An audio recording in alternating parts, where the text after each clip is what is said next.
Welcome.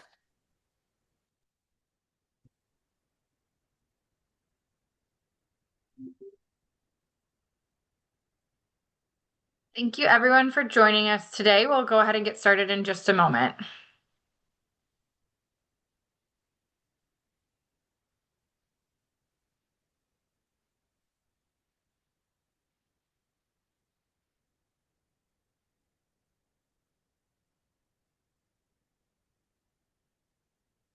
All right, I think we can go ahead and get started. So I'd like to thank you all for joining us today. We have a great webinar here presented by Dr. Inampudi from Medical University of South Carolina. And today the topic is going to be building the advanced heart failure pipeline, early identification through cross-specialty collaboration and virtual care. Today's event is made possible through the American Heart Association's Heart Failure Education Initiative, which is a 3-year initiative supported by Abbott that focuses on the rising need for advanced treatment pathways and education beyond guideline-directed medical therapy. We're providing a number of educational events throughout the duration of this initiative, and I'd encourage you to visit the website at the QR code on the screen to learn more. Before we begin, I'd like to quickly review how to use today's platform. If you experience any technical difficulties, most user issues can be resolved by refreshing your browser.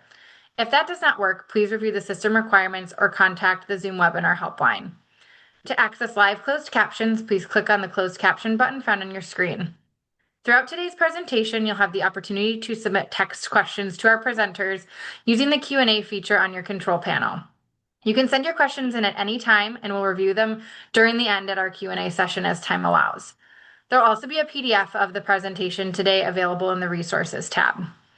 Finally, this event will be recorded and available within the coming weeks through the Zoom webinars platform and on our heart failure education website.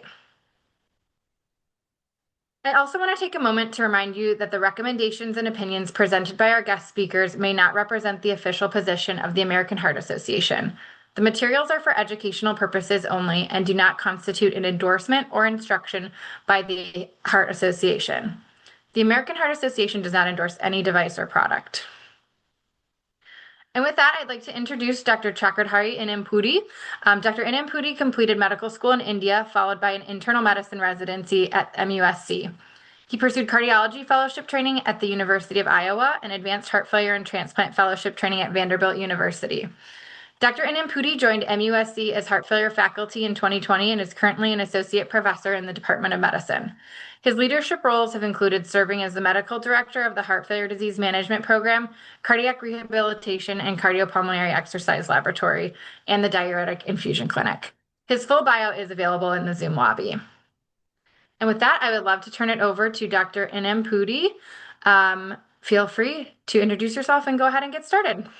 All right. Thanks, Kelsey. Thank you for the kind introduction, and thank you all the participants for taking the time to come together for this interesting lecture, and hopefully we would all learn from each other and maybe help to advance our heart failure care for our patients.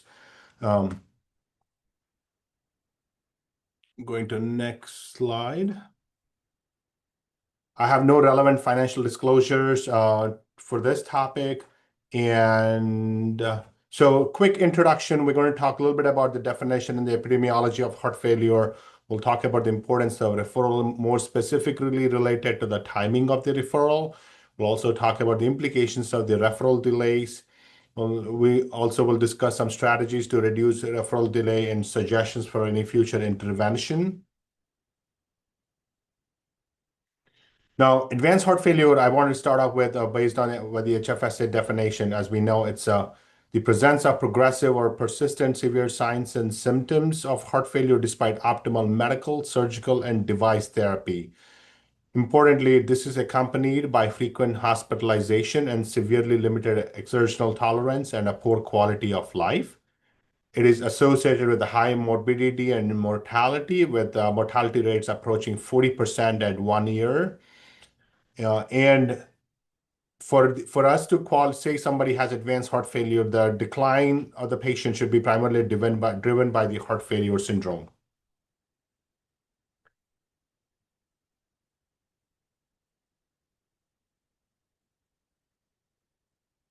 Now, reviewing the global burden of heart failure, as you know, this is the most common public health problem these days. It has more than 55 million people worldwide, and greater than 80 patients with greater than 80 years of age, about 10% of them. In the past, HFpEF was a lower burden compared to HFrEF. Now the HFrEF is decreasing and the HFpEF is actually increasing in numbers because of the growing medical therapy and aging population. Looking from an incidence perspective, it's actually either stable or even declining, but there is also an increase in risk in the younger adults. I want to emphasize the importance of this, that for every 1 in 4 patients, there is a lifetime risk of development of heart failure, whether it's a HFpEF or a HFrEF. From a prognosis perspective, we do have some improved survival but the patients still have residual mortality risk. The 1 year mortality rates around 5 to 34% and a 5 year rates around 40%.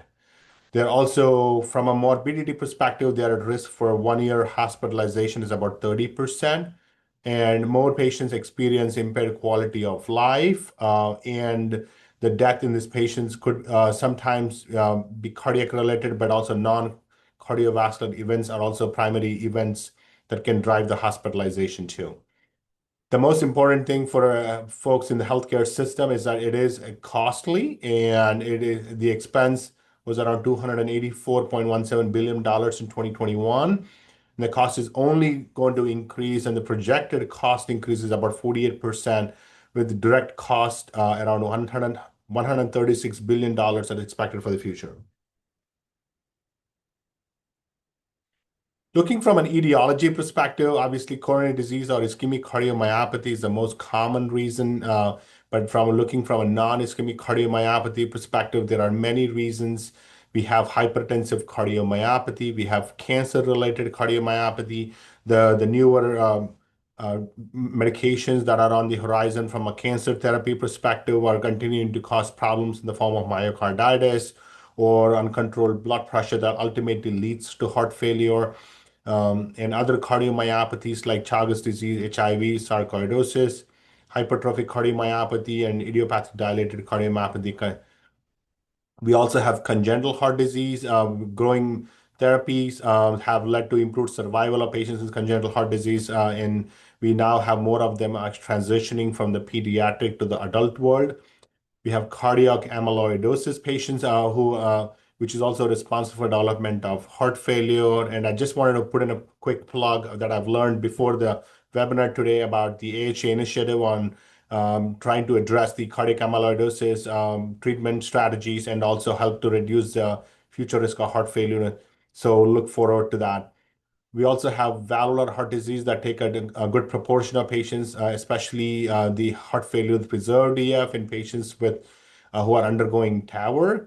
And in addition to the standard ones, the risk factors, obviously, we know about the scientific statement that was put forth by the AHA on the Presidential Advisory on Metabolic Syndrome, with factors like chronic kidney disease, obesity, and diabetes on the horizon, and all of them, they increase the risk for development of ischemic cardiomyopathy or development of obesity-related cardiomyopathy too, or diabetic cardiomyopathy. Now, I want to talk a little bit on the risk profiles in patients who have chronic heart failure. Obviously, many patients experience this following a diagnosis of heart failure. They have a baseline risk.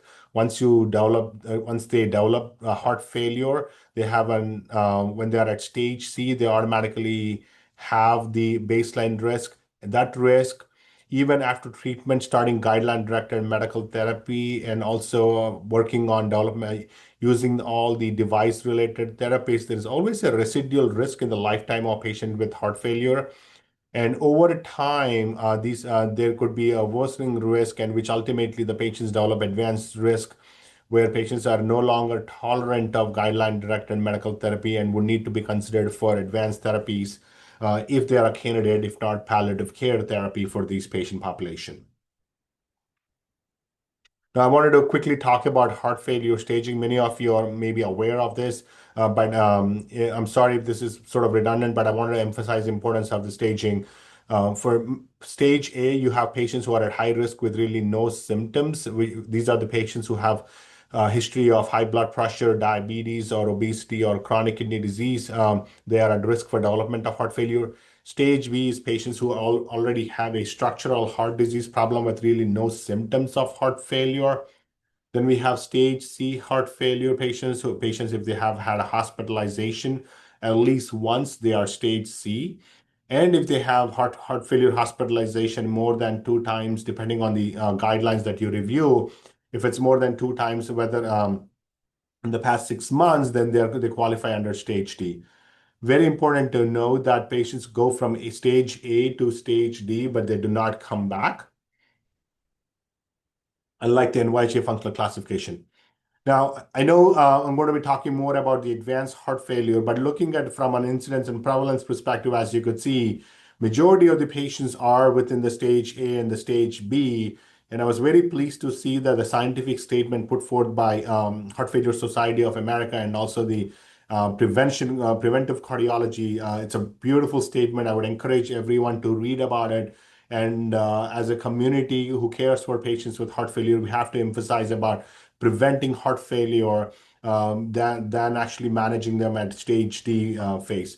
But for folks who are managing these patients, it's a smaller proportion, and we're also sort of hoping that we could, with the newer medical and device-based therapies, we would be able to reduce the future risk of development of stage D heart failure from stage C.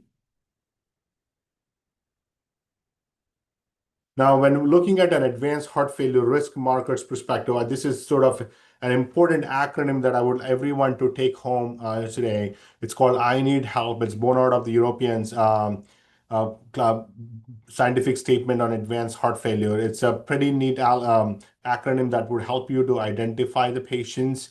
So I'm just going to go through that quickly. If the patient is on inotrope, they're classified as stage D heart failure. They're NYHA functional class 4, or if they have an end organ dysfunction, a very low EF, less than 20%, if they have a recurrent defibrillator shocks, whether it's due to VT, if they have had more than one heart hospitalization within the past 12 months, if they have persistent edema or fluid overload requiring increasing diuretic requirements.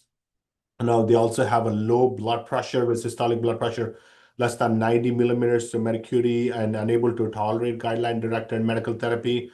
And the most important thing that I try to talk to everybody and how I try to sort of think about it is the inability to tolerate the guideline-directed medical therapy. This is by far the most important thing in addition to the patient being on inotropes. And I'll get to that why that is the case, and I'll get to that in a future slides. Now, when also looking at from the context of some of the advanced testing that's done, like cardiopulmonary exercise testing, if your peak VO2 is less than 12 to 14 ml per kg per minute, they're considered as an advanced heart failure. Now, from a hemodynamic standpoint, if they have an RA pressure of greater than 12 or a wedge greater than 16, that's considered as a patient who has advanced heart failure. And more importantly, work done by Dr. Lynn Stevenson back in 90s, if for patients who were discharged with a wedge pressure of greater than 16, they were prone to have increased risk of mortality, and that's how this number actually was being used as a cutoff to be considered as a stage D heart failure because of the increased mortality risk. Now, a 6-minute walk distance, something that is sort of pretty feasible that can be done in any cardiology practice or any internal medicine office.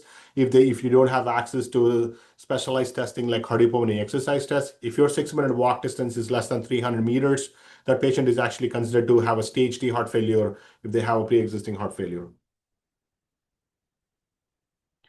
Now, I would want to emphasize again, now that we talked about the I need help, I want to say that from a risk markers and advanced heart failure perspective, this is actually by far the most important thing. It's an old study that was done out at Brigham and Women's Hospital for patients admitted to cardiomyopathy service, where they actually looked at all the patients who were on ACE inhibitors prior to the admission, but had to be discharged off ACE inhibitors at the time of discharge because they were not able to tolerate, either due to electrolyte abnormalities or due to hypotension or due to worsening renal function.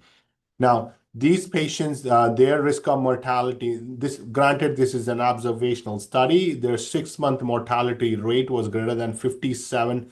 percent. So it's just to keep in mind that of all the acronym that I've just talked about from I need help, if you want to remember one, then I would emphasize that if your patient is not able to tolerate vasodilator therapy like ACE inhibitors, ARBs, or ARNIs, these patients are at high risk for mortality and would strongly urge the patients to be referred to Advanced Heart Failure Center for a discussion of advanced therapies like LVAD or heart transplant. Now, I sort of briefly alluded to this regarding cardiopulmonary exercise testing and the role in the diagnosis of advanced heart failure. This is a great work that done by Dr. Donna Mancini back in 90s when all patients who were ambulatory, who were referred for evaluation for heart transplant at that point of time, what she has done is she's taken all the patients and tried to risk stratify them by using cardiopulmonary exercise testing. As you could see here, if your peak VO2 on a cardiopulmonary exercise testing is less than 10 ml, you are at a very high risk for death or and needing heart transplant within the first year. So it's very important. This is an important test that's done by almost every advanced heart failure center before patients are being considered for LVAD or a heart transplant. That generally we don't do the cardiopulmonary exercise testing if the patient is already on an inotropic therapy prior to this testing. Moving on, I want to say that this is the most important thing. The collaborative care is required. We can't do it alone in the advanced heart failure side. And if you noted any of the high risk features in the patient, what I referenced as the I need help or the inability to tolerate the ACE, ARB, or an ARNI, please send a referral to the heart failure specialist for evaluation. Now, important to say that, if a combination of history, objective evaluation, therapy review, and a risk prediction can facilitate a timely referral. Now, understanding that sometimes, all of these things are not possible, but if you were to have a patient who is not able to tolerate medical therapy, in my opinion, that patient deserves to be seen by advanced heart failure specialist. Please call advanced heart failure team because that's the most important phone call that you'll be able to make for these patients. It really takes a village to care for these patients. Obviously, we can't do it alone. Looking at from just when the patient arrives to an advanced heart failure center, these patients are evaluated in collaboration with an interventional cardiologist, electrophysiology, sometimes anesthesia critical care, and also cardiothoracic surgery. These are important team members who take part in the evaluation and management of a patient with advanced heart failure before they are actually being listed for consideration for heart transplant or an LVAD. I want to emphasize again the importance of referral and also why we want to do that is because for patients who are medically managed and who have features of advanced heart failure, their 1-year mortality is around 50 to 60%. The 2-year mortality is also quite high at 40% compared to looking at patients who are receiving MCS therapy, their survival is around 90%. And with regards to their heart transplant, the survival is already about more than 90% in many centers. Some centers approaching almost about 98% too. So very important. I wanted to emphasize again for patients who have advanced heart failure, their 1-year survival is only 60% in the first year and only 40% at second year. With regards to mortality. Now, with regards to the metrics on quality of life, patients have a better quality of life with MCS support and heart transplant. At our center, we have been, our 5-year survival is around 75 to 80% for the MCS. And there are a few patients who are now more than 10 years out of on LVAD therapy and still doing quite well. The traditional model, so one of the questions that sort of comes up whether when I talk to my own referring colleagues or when we discuss among within our own group, what is the time for the referral for advanced therapy? And the traditional model is like, is it too early or is it do we have something called as a golden window for referral or is the referral too late? Now, most talk about the golden window. What I want to say is that I would like to challenge and share my thoughts that I think early referral is also quite helpful. Now, many times what I've shared with my referring colleagues is like, if the patient has had heart failure and has had few admissions for heart failure, it doesn't hurt for them to come and be seen in an advanced heart failure center. And many times in my own personal practice, I see them, I risk stratify them by using either right heart catheterization or using cardiopulmonary exercise testing. Obviously, if they have the markers of CPET on the CPET or right heart cath, they look good. I tell the referring that the patient is doing well at this point of time, and that I would only need to see him at least on a yearly basis or every other year just to sort of check on him.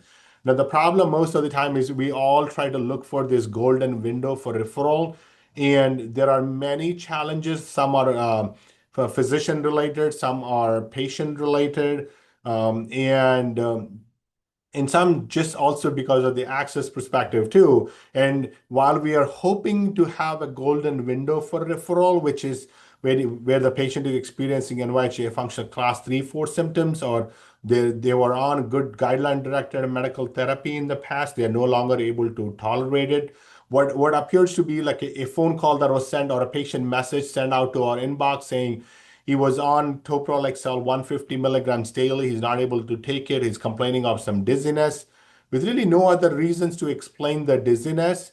Again, it's not uncommon for the patients to be told like it's okay to reduce the dose, but I think that's a red flag for our patients. Like, that's the time they need to be referred because the patient is what he was able to tolerate standard therapy he's no longer able to do that. And the other thing is frequent hospitalizations. We talked about either one hospitalization within the past 12 months or two hospitalizations within the past 6 months, depending on the guidelines that you study. But recurrent hospitalization is a theme for patients who need to be referred. And the last thing is going to be the worsening renal function, which is one of my favorite, and I'll get to that why.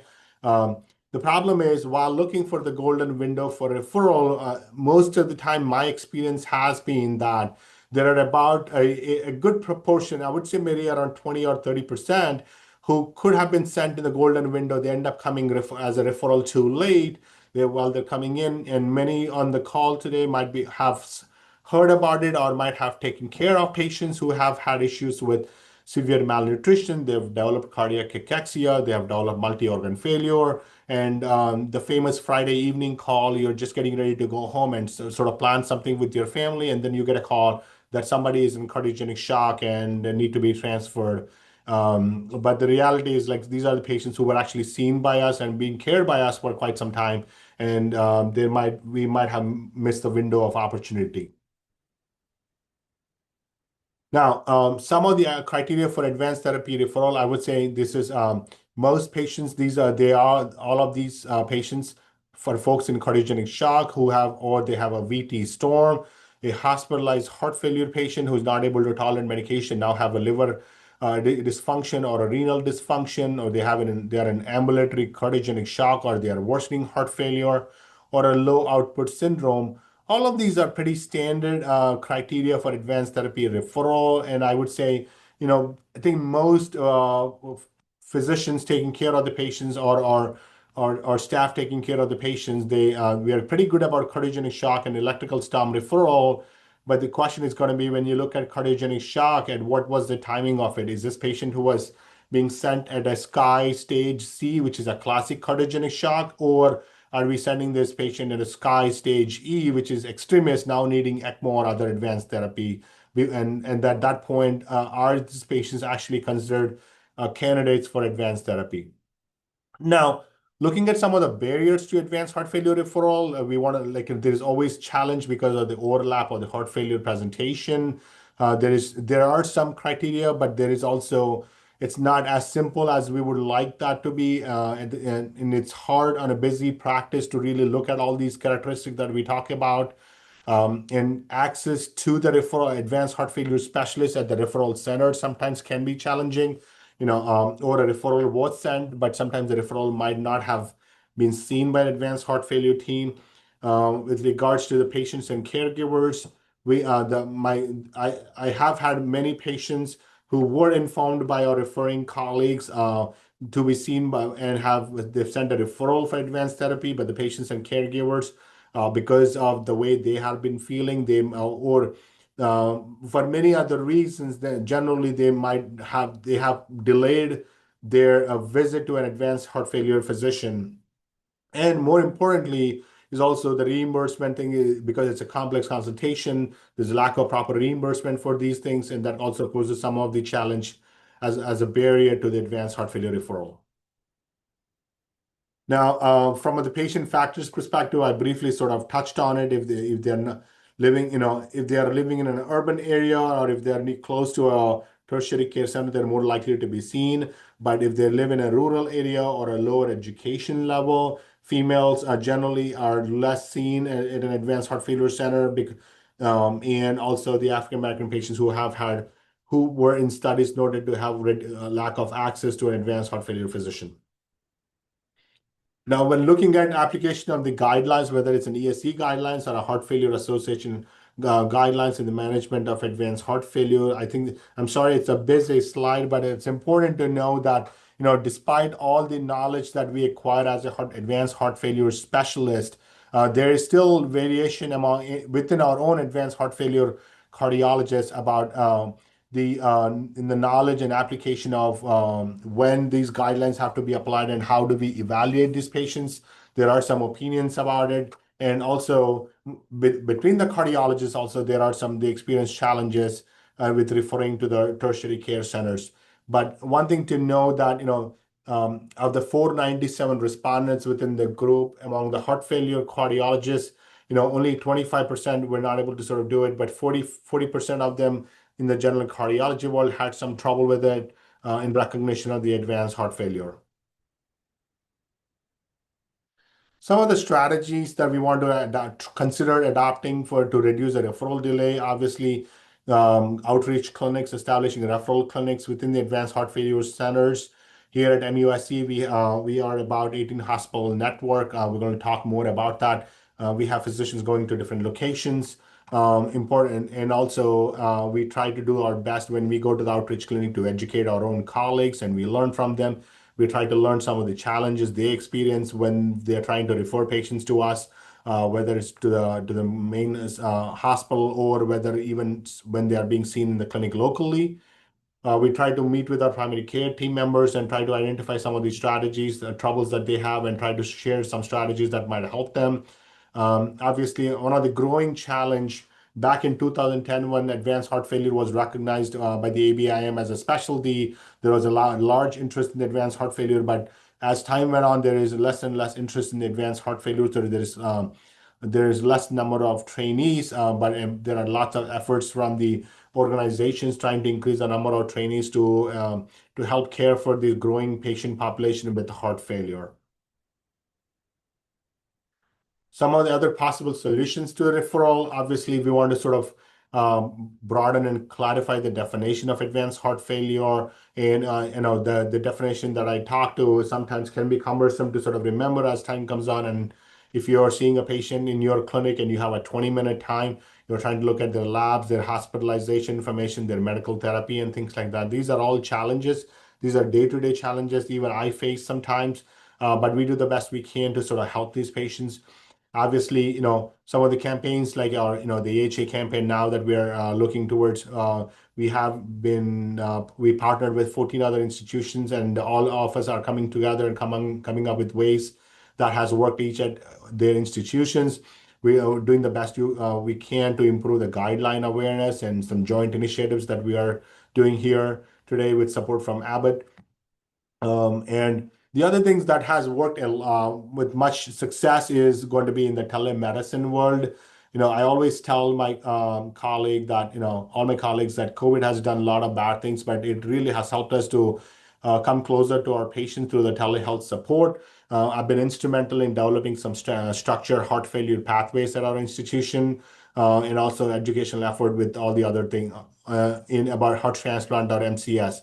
At my previous institution at University of Iowa, there was a lecture series for recognition of advanced heart failure and also heart transplant and MCS management, almost on a 3-month basis for the entire hospital. For folks who are interested, whether it's cardiology fellows or internal medicine residents or anybody who's interested, or nursing too. That was a great education that we used to provide there, and we continue to do so now. Now I'm going to turn it over to my colleagues who's going to talk about our program, and then we'll change again for the last few slides. Take it away, Amber and Kelsey. Stephanie. Yeah, thanks, Dr. Inampudi. So I'm Stefanie Keegan, RN BSN, and I serve as the inpatient heart failure coordinator for our Charleston site heart failure program, joined by Amber Marflak, RN BSN, who serves as our outpatient heart failure coordinator. And we'll be giving a brief model share today of our Charleston heart failure program for you. So just an overview. Get it here. Who we are. So at MUSC Health, we're a top-ranked academic health system based with our hub primarily in Charleston, South Carolina. We're the #1 hospital in South Carolina, voted for 11 consecutive years in a row per U.S. News and World Report. And we're a statewide regional health network. So we have 16 and counting hospitals and over 100 outreach centers throughout the state. And we do serve all 46 counties in South Carolina. In addition, we do serve many patients from our surrounding states as well. The Charleston area by the numbers, so this is specific to our Charleston site serving our heart failure patients. We have 14 advanced heart failure cardiologists, 10 advanced heart failure APPs, 6 VAD coordinators, 7 transplant coordinators, 2 heart failure nurse coordinators, and 7 CV surgeons, 4 of which serve our VAD and transplant patients there. We do have about 570 primary diagnosis heart failure admissions per year. This is just heart failure, not transplant and VAD, and this is just at the Charleston site. Certainly, we care for more heart failure patients than that. They just may come in our doors with a different primary diagnosis, and we're treating their heart failure as well while they're in-house with us. This is looking at annual average readmission rates for calendar years 2023 through 2025 for primary diagnosis heart failure at the Charleston site for some data outcomes. And taking a look here at our percent GDMT prescribed at hospital discharge for HFrEF patients for the Charleston area calendar year 2024 and 2025. And our most patients here with our ARNIs do fall here in this category. Talking now about heart failure care coordination, I'll review a little bit about my role as the inpatient heart failure care coordinator, then we'll hear from Amber. So I work to identify patients who are appropriate for heart failure follow-up at discharge. And to do this, to facilitate this, we created a report with our EMR that's diagnosis-based that I review and identify patients through.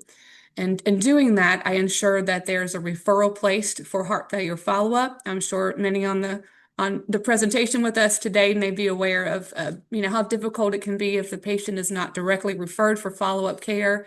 If the referral gets where it needs to go, it may go in a big scheduling queue. Maybe it's not placed at all. It's accidentally left out by the primary team, or the patient's given a phone number to call and schedule themselves. All those things are great barriers to ensuring our heart failure patients are connected to care. So identification and a solid referral are key to getting them connected. I also then begin facilitating that discharge, that transition of care, ensuring that following their clinical pathway while they're in-house, and then looking at disposition as they go out the door, social barriers that may prevent follow-up care, well, if they have a provider they already follow with, logistics, transportation, all of those things that go into successful discharge to the community, and then heart failure follow-up. I collaborate very closely with our outpatient heart failure coordinator, providing that warm handoff as she begins her outreach to the patient in the community. And then I also manage the quality data for our Charleston site and the education resources. Amber? Okay. Hello, I'm Amber Marflak. I'm the outpatient nurse coordinator, and as Stephanie's already explained, we collaborate very closely together, but I also collaborate with the primary care team and the dedicated scheduling team to ensure timely heart failure clinic follow-up within that 7 to 14-day range. I do conduct billable transitional care management calls within 2 business days of discharge. Outreach calls provide education, medication review, assessment of symptoms, and support of self-management. I conduct appointment reminder calls, and these calls are important because they approve adherence, reduce reavoidable readmissions and no-shows. And oftentimes, this is when things are found that may have fallen through the cracks. The patient may have lost their ride between the time that we spoke last, or they may have had a recent flare in their symptoms, or they might have even forgot about their appointment.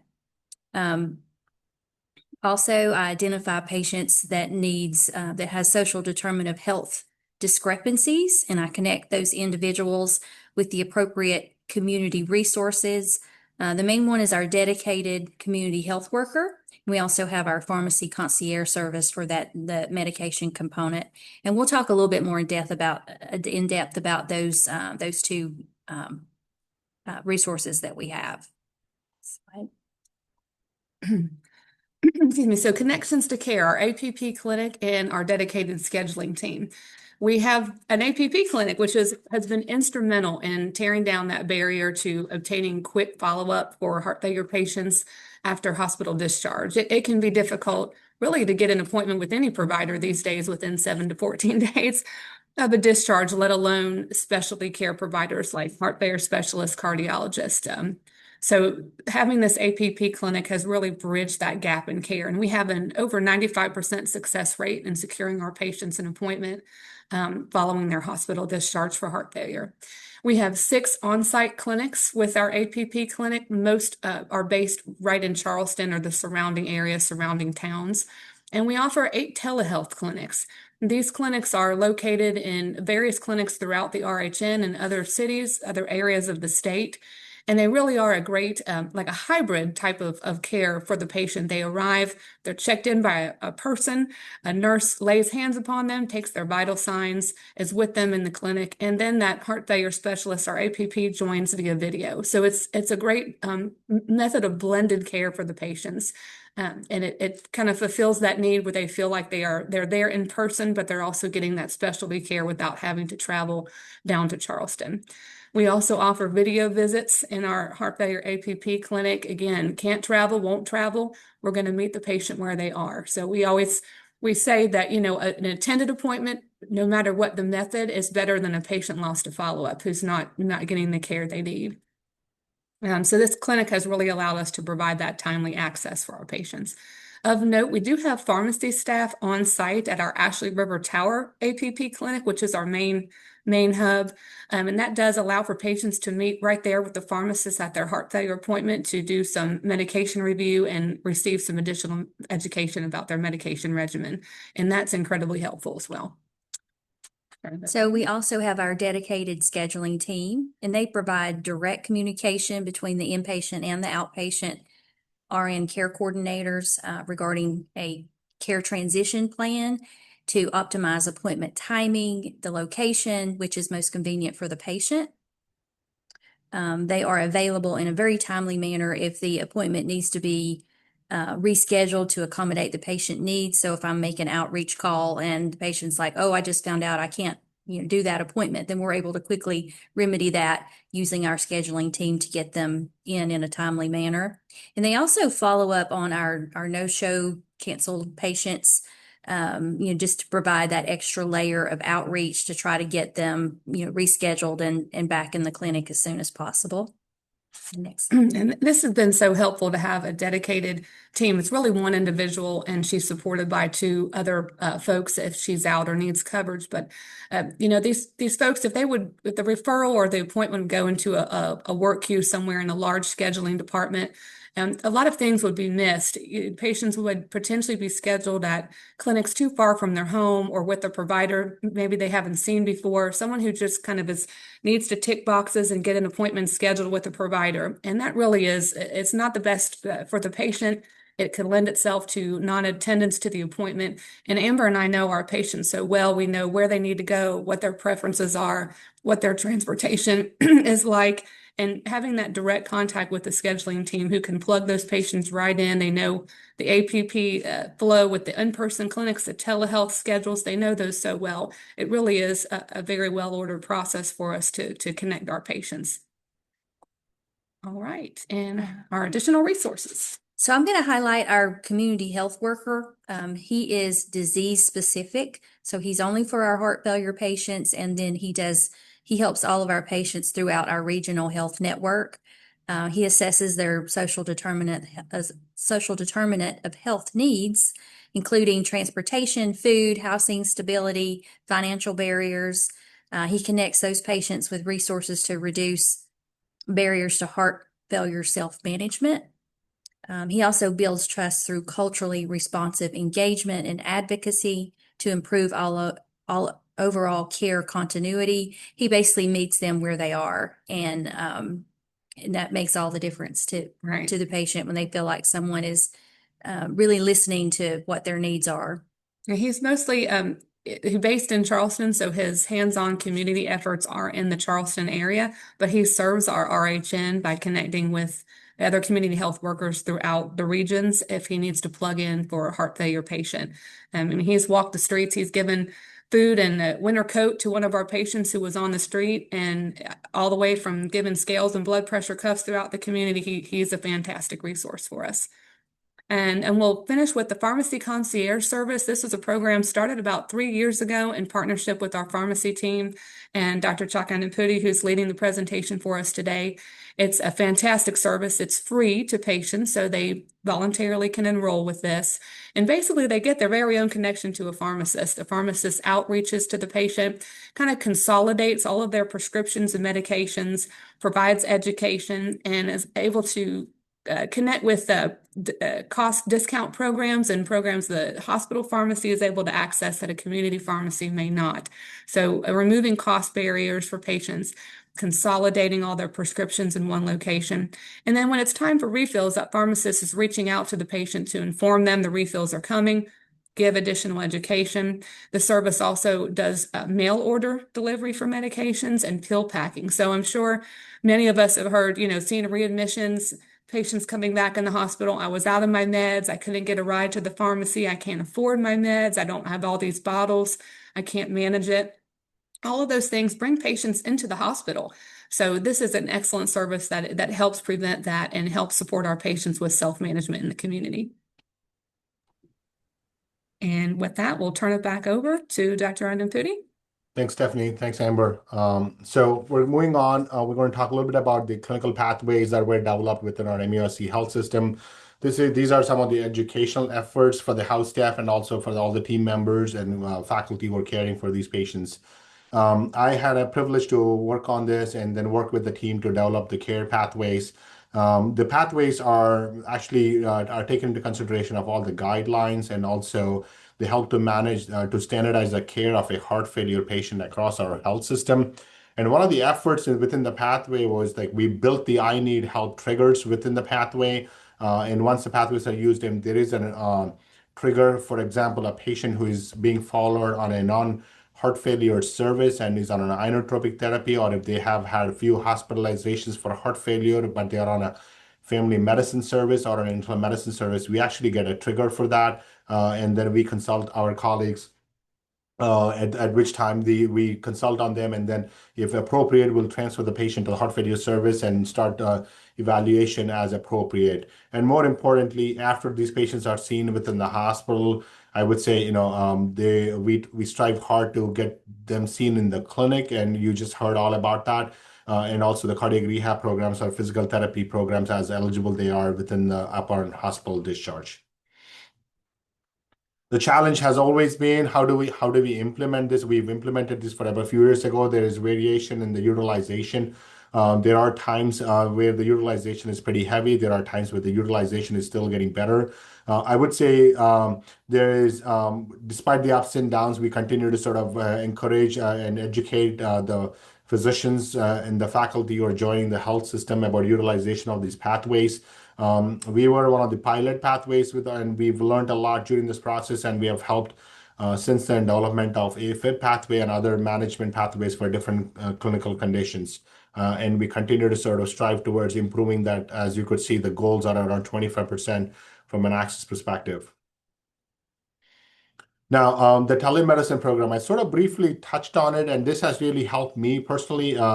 We live in the Charleston area, and there are patients. We have a large network referral program who are about 3 or 4 hours away from the health system.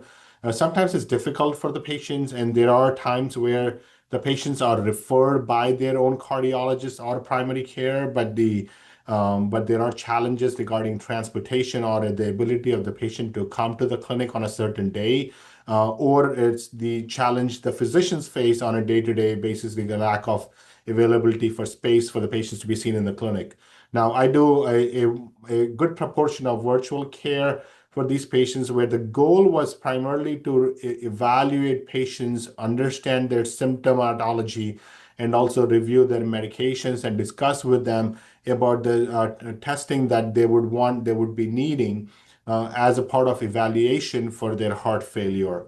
What I do is I see them as an outpatient in the virtual clinic and do review all the medications and then arrange for a one-day visit to Charleston so they're not coming one day to see the physician and then another day for different testing at different time points. Instead, a patient is seen in the virtual clinic and then testing is arranged on a one-day basis where they come and get all the tests done, and then I do another virtual visit, review all the results with them, and discuss about the need for any therapies or no.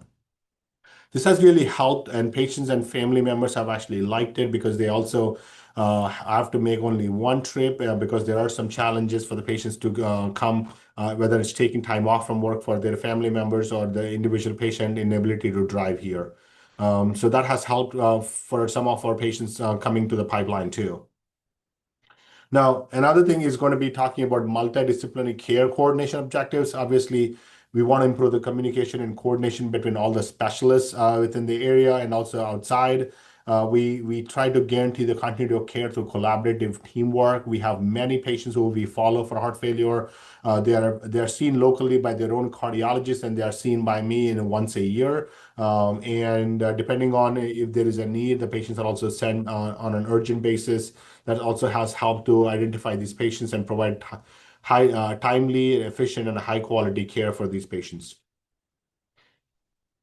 Now, moving on, some of the other clinics I wanted to emphasize within our MUSC health system, we do have an HCM clinic, and we have a dedicated HCM team that also has a nurse coordinator and also a multidisciplinary team meeting. And as you could see here, we actually do a cross-specialty collaboration.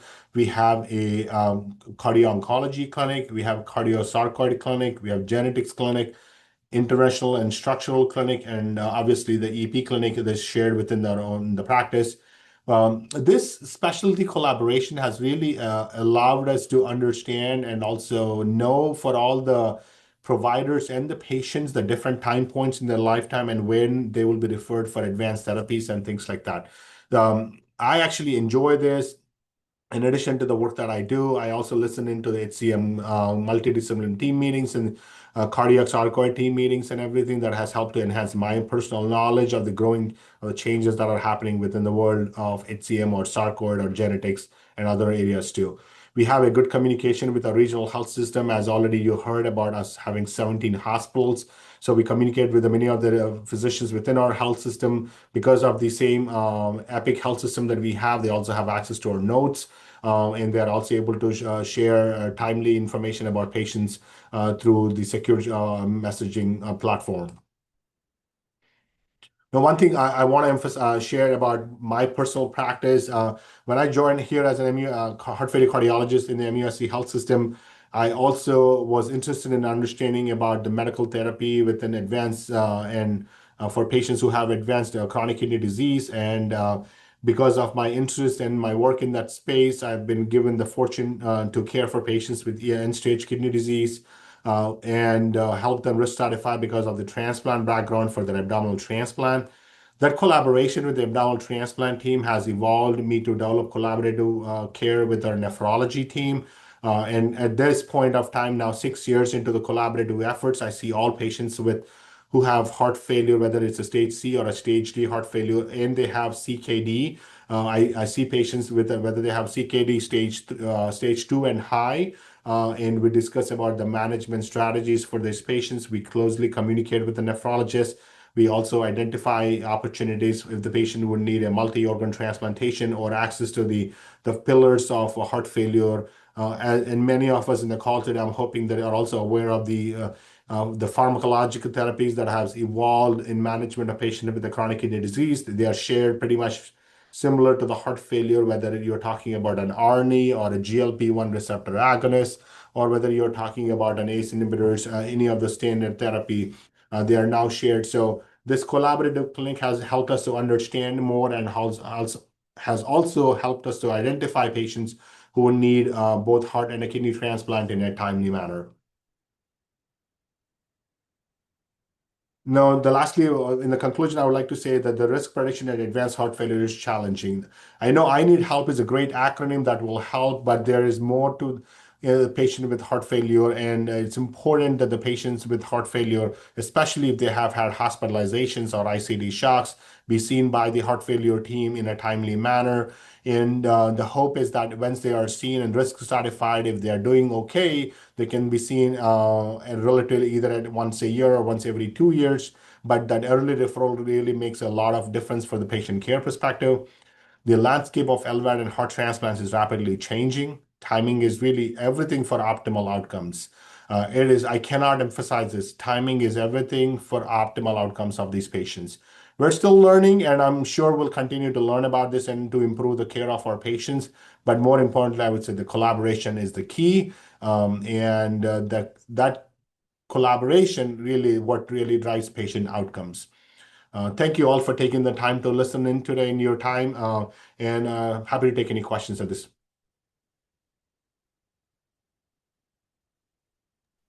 Thank you so much, Dr. Inampudi, Stefanie, and Amber. That was a wonderful presentation. It does look like we have a few questions that have come in. So the first one I have here, and again, anybody else who has questions for them, please feel free to enter them into the Q&A box right now. But the first question we have is, are the heart failure referral pathways only available to your system hospitals, or do you have a process to have these available to hospitals outside of your system? So great question. Thanks for asking that. For all network hospitals, they have the same pathway. The pathways that were built, the data the access to the data about the benefits of medical therapy and the timely referral that are available within all the 17 hospitals within the MUSC health system. Now, outside of them, it's basically a phone call based on contacts and things like that, but within the health system, they're available. Great, thanks. And can you just touch a little bit, and that's something is built into your Epic, is that correct? And kind of how you went about getting the support to do that? Yeah, so it's through the Agile MD pathway. And before I came on, there was an effort within the leadership, within the hospital leadership, about efforts to reduce heart failure readmission. And we were about more than 30% before I joined. And at that point, from an institution perspective, there was the importance of physician leadership and also collaborative care was sort of was discussed, and sort of the system approved that for a physician leader. And I was blessed with the opportunity by Dr. Ryan Tedford, who is our chief of heart failure, and having seen my work within before I came in my past training and my work, he asked me to take the lead of reducing the heart failure hospitalization, and rest is all history. And we've been able to collaborate. And I wanted to say, patient care is only like what I do from a patient care perspective is only one aspect of it. I cannot thank enough with the work that's done by Stefanie and also Amber. I mean, without them, I'm like nothing. I would say, I can teach many times, but their efforts in talking to the patients and connecting patients with the team members. When we have very close relationship, we meet on a weekly basis. We discuss about patients. We learn from each other. And when patients are being delayed or they're not able to see in our APB clinic, they send a message to me, and I try to accommodate them and see them. So it's a lot of effort from a phone call perspective.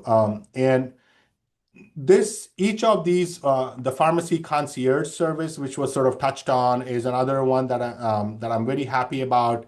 I'm also the chair of pharmacy and therapeutics for the acute and critical care for the MUSC Health Enterprise. So I was able to sort of build this because of all the work that we do. If the patients don't have access to the medications, then they are at risk for readmissions. They are at risk for mortality. So this effort has really helped me, and we have now more than 2,000 patients in the pharmacy concierge service practice that has led to 3 new pharmacy jobs, 4 new tech jobs, and we continue to grow on that. And regional health also has access to it. Patients love it because the medicines are sent to their doorstep.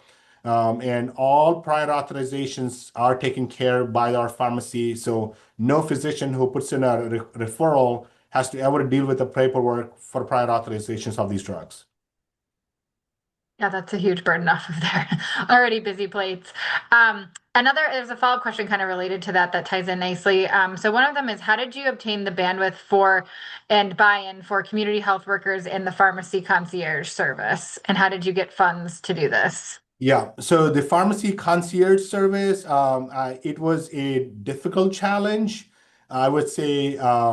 But given that I was the chair, I've taken on the liberty to start the program and taking full responsibility of it. And after the success came, then I've received a lot more support. And with regards to the community health worker, again, I would say there, with all the work that was done by collaboration with our population health within the MUSC, and the work that has led directly to reduction of the heart failure readmission. One of the things that we've done is when patients were not coming to the clinic, we tried to understand the reason behind it. The first challenge we noted was patients who were at a rehab center were not coming in, and there were some challenges. So we contacted every rehab center and informed them about the importance of the patient care as a follow-up. So either as a virtual or as an in-person. So that has really sort of helped. Then we realized that things like patients unable to come in because of lack of transportation, or they have lack of access to the phone, or they don't have we've informed them and we tried to connect with them, but the phone number was not accurate or things like that. So based on that information, we try to request some more help through the population health. And we were granted, based on the success we had, we were granted that position. And I would say that's another absolutely best. It'll be the community health worker his name is Manning. He does an amazing job by connecting the folks who needed some assistance with food stamps or medications or blood pressure machines or things like that. And I want to give a shout out to Amber and Stephanie again, who helped me with all the time with writing grants to get even $5,000 everywhere we can get. We get that. We buy blood pressure machines and give it out to the patients. And so again, every opportunity we get within the health system to write a grant, we write it and we get some funds and we sort of distribute to the patients in different formats. That's great. Is that community health worker, are they employed by your system, or are they like a third party? They are employed by our system. They are through population health, and they report out to the population health and who I closely work with. Yeah, that's great. One other question we have too is, in talking about kind of that heart failure referral pathway and ways that you guys are screening for patients who may be appropriate for advanced therapies, is there any process in place or, protocols for not necessarily considering them for transplant or LVAD, but, other device therapies that they may be candidates for, and kind of ways that you guys are trying to identify those patients from your pathway? So within the pathways, there are obviously, we don't have a system built in within the pathways, but the pathways allows the patients to be seen in the heart failure clinic. And once the patients are seen in the heart failure clinic, they are then routed to different teams, because we have access to the device team. So if the patient has a CRT and we realize that patient has abnormal heart rhythm that is not allowing the heart for appropriate therapy, then we refer them to electrophysiology. When they have a valve disease issue, then they refer to the appropriate structural teams in a timely manner. The one thing that I would say, I've been fortunate to work with our APPs. We started in the first 3 years of my work when we started this. I used to meet with them on a regular basis, and we used to discuss patients or different varieties of patient population presentations or knowledge. We shared knowledge between each other. Now they've turned out to be a fantastic team, and we continue to sort of learn among each other. But that initial work within the first 3 years has really helped them to grow, and we've been lucky to retain them. They never left us. They enjoy working with us. So it's been great for us. That's great. And I know we only have about 1 minute left, and I think we have time for two more questions here. This one should be pretty quick, but is the pharmacy concierge service within your cardiology clinic? No, it's actually within the pharmacy, but the Right. access is that the revenue that's generated by the pharmacy concierge service directly goes to the pharmacy. And we've seen an increase. The MUSC health system pharmacy utilization rates were around 30% before we started this. Now it's around 80%. So the 50% bump in utilization of MUSC pharmacies has really helped us to grow and it started off as a pilot project to heart failure. Now I've expanded that for CKD patients, for coronary artery disease, heart transplant patients. So we have access to it, and we continue to sort of expand the access to all patients who are in need of these services. That's great. And then last question is, do you have an advanced heart failure or LVAD social worker that works within your system? Yeah, we have two of them who participate in our selection meeting on a regular basis, and they meet with the patients. And they also have access to the community health worker. So after they meet and there are any resources that they feel like that could be available through the community health social work, then they share the information of that patient to the community health social work. Now, lastly, one of the things that I'm currently working on and is trying to develop an app that would allow the patients to log in through a secure MUSC system, and then based on their location, it's going to help them if they have a question about availability of medicines or food stamps or any other questions that they have. They could try to locate the nearest MUSC health resources that are available to them for any heart failure patient at this time. That's a pilot project, and depending on how that goes, and we'll expand that to other clinical conditions. That's great. We'll have to have you back to share that once you have more information on it. Thank you. And with that, I think that brings us to time here. Thank you so much, Dr. Inampudi, Stefanie, and Amber, for sharing your knowledge and expertise today. If anybody does have any follow-up questions or concerns, my email is on the screen here. But again, I'd like to thank you all for being here today. And again, the recording for this will be located on our Heart Failure Education website in the coming weeks. Thanks again, and have a great day. Thanks, Kelsey, again for the opportunity. It was fun, and hopefully it was helpful. Yes, we really appreciate it. Thank you. Thank you. Take care.